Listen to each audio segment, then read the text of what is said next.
All right, Elliot, I've got a situation where Zook, yesterday I'm working at my desk, and a lot of people working from home during COVID period. He jumped up onto my arm, and I told him to get off. He got down, he sat down, and the question is, do I reward him for sitting down? And your answer was? You don't want to do that. What you want to do is create a consequence. Okay. A lot of people, when they hear the word consequence, they think about only negative, but there's also good consequences. There's praise, there's petting, there's treats. But in this case, you want to have a negative consequence. You want to teach a boundary.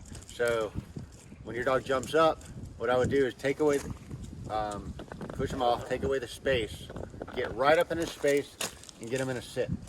And what that does, the abruptness of you moving in his space and getting him in a sit sets a precedent in his mind that action was not acceptable.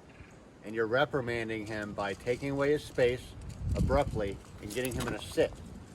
And rather than praising, what you want to do is get him in a watch for about 5 seconds, 7 seconds, and then walk away.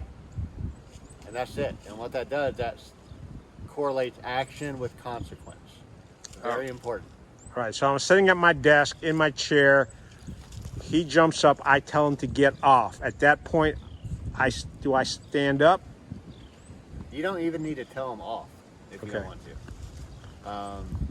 Because again, you're creating the action with the consequence where you're not necessarily involved verbally. You're involved with space and with energy. And that's what you're teaching him on his level. Right. So in that case, I get up and get into his space. Yes. Take away, because what he's doing, he's jumping up, he's trying to claim your space. Okay. You need to claim his space. It's just like a dog that jumps up on you. That's cute. A dog that jumps up on you when you come home, right? They're all excited, they're jumping up on you, they're happy, but really what they're doing, they're claiming your space. A lot of people, what they do, their dog jumps up, oh my God, that's so good. You're inadvertently teaching your dog that jumping up is okay because you're rewarding that action. But what you should do is you come in, your dog jumps.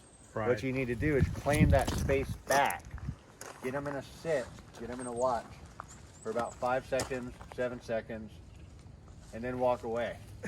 And then ignore him for a couple of minutes, and then get him in a sit and give him praise on your time.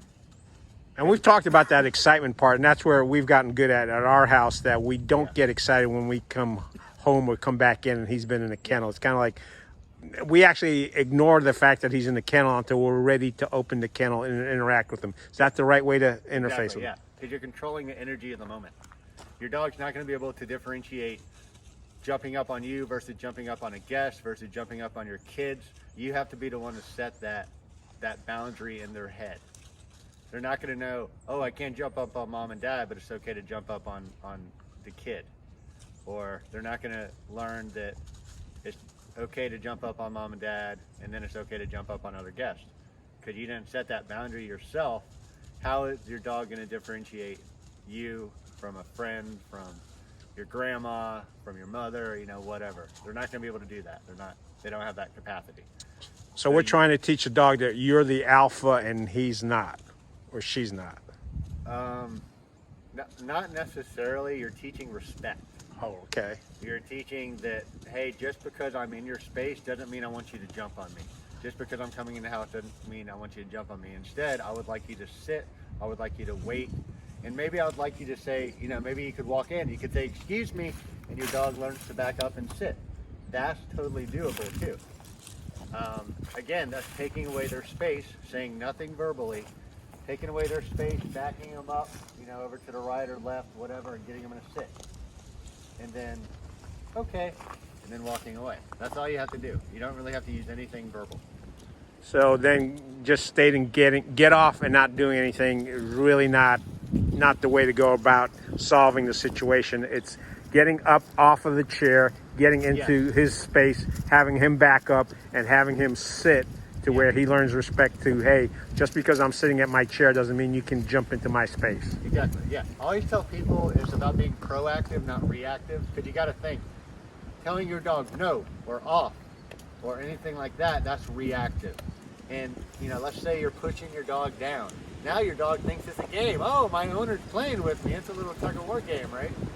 But then what happens? No, no, no. You get elevated. You get frustrated. Your dog doesn't learn anything but to fear you because they don't understand why you're getting frustrated. Like, oh, we were playing a little game and now Dad's yelling at me. Right. They can't make that little correlation. So what you need to do is be proactive. Get up out of your seat. Get in your dog's space. When you get them in the watch, 9 times out of 10, they're going to go in a sit because it's just drawing an imaginary line from their nose to your eyes.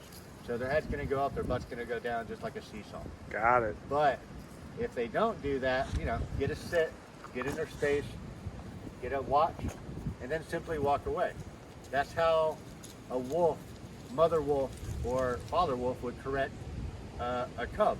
Right. They get in their space, they pin them down with their nose. If you watch any documentaries on National Geographic or Animal Planet, they pin them down, they relax their energy, and then they simply walk away.